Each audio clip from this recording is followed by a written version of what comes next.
அறிவுடன் மாலை நியூஸ். நகராட்சியில் நடக்கக்கூடிய அவல நிலைகளை குறித்து தான் இன்று நாங்கள் ஆர்ப்பாட்டத்தில் ஈடுபட்டிருக்கிறோம். இந்த ஆர்ப்பாட்டத்திலே அனைத்து இந்திய அண்ணா திராவிட முன்னேற்ற கழகத்தைச் சேர்ந்த அனைத்து மாமன்ற உறுப்பினர்களும் இங்கே இருக்கிறார்கள். மாமல்லபுரத்திலே நடந்து முடிந்த உள்ளாட்சி தேர்தலிலே தலைவர், துணைத் தலைவர், அனைத்து இந்திய அண்ணா திராவிட முன்னேற்ற கழகம் நாங்கள் வெற்றி பெற்றோம்.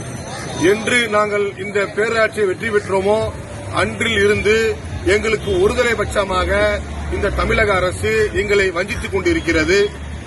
அது மட்டுமின்றி மாமல்லபுரத்திலே மிகப்பெரிய ஒரு சுற்றுலா தலமாக இன்று திகழ்ந்து கொண்டிருக்கிறது. இந்த சுற்றுலா தலத்தில் வரக்கூடிய பொதுமக்களுக்கு ஏற்றவாறாக பல நலத்திட்டங்களை நாங்கள் கொண்டுவர பல தீர்மானங்களை நாங்கள் கொண்டு வந்தோம். இதுவரை அதற்கு எந்த ஒரு நடவடிக்கையும் தமிழக அரசு எடுக்கவில்லை. பாதாள சாக்கடை மாமல்லபுரம் பேரூராட்சியிலே 15 வருஷத்துக்கு முன்பு போடப்பட்ட பாதாள சாக்கடைகள், அன்று போடப்பட்ட வீடுகளும் ஹோட்டல்களும் இன்று பல மடங்கு கூடிவிட்டது. இதற்காக பல முறைகள் நாங்கள் தீர்மானம் வைத்து பல முறைகள் அதிகாரிகளை சந்தித்து இந்த பாதாள சாக்கடை பிரச்சினைக்கு ஒரு முடிவெடுக்குமாறு தமிழக அரசுக்கு பல முறை நாங்கள் கோரிக்கை வைத்தோம். இன்று வரை இந்த பாதாள சாக்கடைக்கு எந்த ஒரு விடிவு காலமும் நாங்கள் பார்க்க முடியவில்லை. இதனால் எங்களுக்கு தொடர்ச்சியாக பொதுமக்களிடமிருந்து பல கருத்துகளும் வந்து கொண்டுதான் இருக்கிறது. நேற்று மாமல்லபுரத்திலே முக்கியமான சுற்றுலா தலங்களிலே பாதாள சாக்கடை பொங்கி குளத்துக்குள்ளும் வீட்டுகளுக்குள்ளும் செல்லக்கூடிய சூழ்நிலை ஏற்பட்டது. இதை நாங்கள் பல அதிகாரிகளிடம் கூறினோம். உடனடியாக இதுக்கு நடவடிக்கை எடுங்கள், இது அத்தியாவசியமான விஷயம் என்று. இதைக்கு சொல்லி 4 மாதங்கள் ஆகிவிட்டது. இதில் என்ன கொடுமை என்றால் மாமல்லபுரம் பேரூராட்சியாக நகராட்சியாக உயர்த்தப்பட்டது. உயர்த்தப்பட்டதில் இருந்து இந்த மாமல்லபுரத்துக்கு நிரந்தர ஒரு கமிஷனர் தமிழக அரசு நியமிக்கவில்லை. இதுவரை 4 கமிஷனர்கள் மாற்றப்பட்டிருக்கிறார்கள். ஒரு கமிஷனர் புதுசாக வந்து இந்த ஊரை அறிந்து இங்க இருக்கக்கூடிய பிரச்சனையை தெரிவித்துக் புது கமிஷனர் வருகிறார். அதுவும் பொறுப்பு கமிஷனராக தான் வருகிறார். 2 நகராட்சிக்கு ஒரு கமிஷனர் போட்டால் இவ்வளவு பெரிய சுற்றுலா தலத்தில் எப்படி அந்த நகராட்சி கமிஷனராக நிர்வாகம் பண்ண முடியும்? எங்களால் அவர்களை சந்திக்க முடியவில்லை, அதிகாரிகளை பார்க்க முடியவில்லை. வாரத்திலே 2 தினம் வருவதே பெரிய விஷயமாக இருக்கிறது. எங்களால் தொடர்பு கொள்ள முடியவில்லை. மக்களுடைய அத்தியாவசிய விஷயங்களை எங்களால் தீர்க்க முடியவில்லை. அது மட்டுமின்றி மாமல்லபுரம் பேரூராட்சி நகராட்சியாக மாறி இந்த 4 மாசத்திலே எந்த ஒரு அதிகாரியும் இன்னும் செயல்படாத அளவுக்கு தமிழக அரசு இன்று நடத்தி கொண்டிருக்கிறது. காரணம் என்னவென்றால் ஒரு இன்ஜினியர், ஒரு எம்இ, ஒரு ஏஇ இதுவரைக்கும் முறையாக இன்னும் அப்பாயிண்ட் பண்ணப்படல. இன்னைக்கு நகரமன்ற கூட்டம், நாங்கள் நகரமன்ற கூட்டத்துக்கு 10 மணி வரை வந்துவிட்டோம்.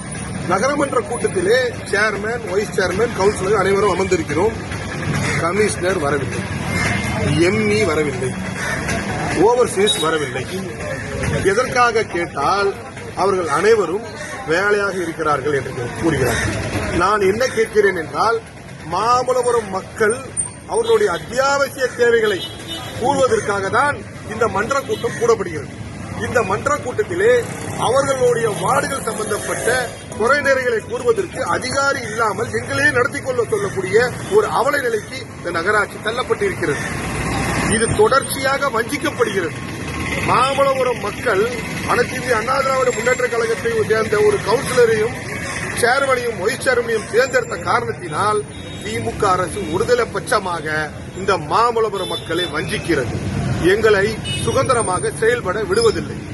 எங்களுடைய வார்டுகளிலே அதிமுக வெற்றி பெற்ற வார்டுகளிலே நடக்கக்கூடிய பிரச்சனைகளை நாங்கள் கூறினால் அதற்கு நிதி ஒதுக்கப்படவில்லை. திராவிட முன்னேற்ற கழகத்தை வெற்றி பெற்ற வார்டுகளிலே அத்தியாவசியமே இல்லாத விஷயங்களை கோரிக்கை வைத்தால் உடனடியாக மேலிருந்து நிதி ஒதுக்கப்பட்டு அந்த வார்டுகளிலே பணி நடைபெற்றுக் கொண்டிருக்கிறது. நான் கேட்பது என்னவென்றால் திராவிட முன்னேற்ற கழகத்தில் வென்ற வார்டிலும் எங்கள் மாமல்லபுரம் மக்கள் தான் இருக்கிறார்கள். அவர்களுக்கும் பணி நடக்க வேண்டும் என்பதுதான் எங்களுடைய ஆசை. ஆனால் எதனால் திமுக வென்ற அந்த 4 வார்டை தவிர மற்ற அதிமுக வென்ற 10 வார்டுகளையும் எதற்காக ஒருதலை பட்சமாக நீங்கள் தண்டிக்கிறீர்கள் என்றுதான் என்னுடைய கேள்வி. திராவிட முன்னேற்ற கழக வார்டுக்கு நீங்கள் வேலை கொடுங்கள். ஆனால் எங்கள் வார்டிலும் இருக்கக்கூடிய அத்தியாவசிய தேவைகளை ஏன் நிறைவேற்ற மாட்டேங்கிறீர்கள் என்றுதான் எங்களுடைய கோரிக்கை. நாங்கள் இங்கே ஒரு மன்ற கூட்டத்திலே 15 வார்டுகளும் இருக்கக்கூடிய பிரச்சனைகளை தீர்மானம் போட்டு தலைமைக்கு அனுப்புகிறோம். ஆனால் திமுக வார்டில் சேர்ந்த அவர்களுடைய வேலைக்கு மட்டும் இங்க இருக்கக்கூடிய அதிகாரிகள் எஸ்டிமேட் ரெடி செய்து அங்கே அனுப்பி அவர்கள் மேலே பேசி அந்த 4 வார்டுக்கு மட்டும்தான் வேலை நடைபெறுகிறது.